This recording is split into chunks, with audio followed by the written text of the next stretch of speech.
Pemerintah Kota Banda Aceh akan segera menerapkan Kanun Nomor 5 Tahun 2016 tentang kawasan tanpa rokok di tempat umum. Setelah dilakukan sosialisasi, pelanggar kanun akan dikenakan denda mulai dari Rp200.000 hingga Rp5 juta dan kurungan penjara maksimal 10 hari.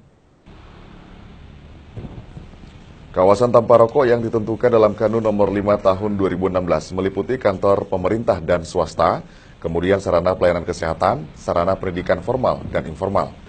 Selain itu, kawasan tanpa rokok juga diterapkan di arena permainan anak, tempat ibadah, halte, sarana olahraga tertutup, angkutan umum, tempat pengisian bahan bakar, dan ruang publik lainnya. Menurut Kepala Dinas Kesehatan Banda Aceh, Dr. Warkah Helmi, sanksi bagi perokok tidak hanya berlaku untuk masyarakat, namun bagi penjual rokok dan produsen juga dikenakan sanksi. Bagi masyarakat yang melanggar mendapatkan denda sebesar Rp200.000 atau kurungan 3 hari.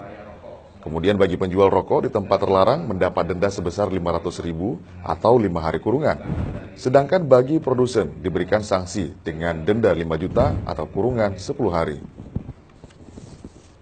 Implementasi ini juga nanti akan berdampak kepada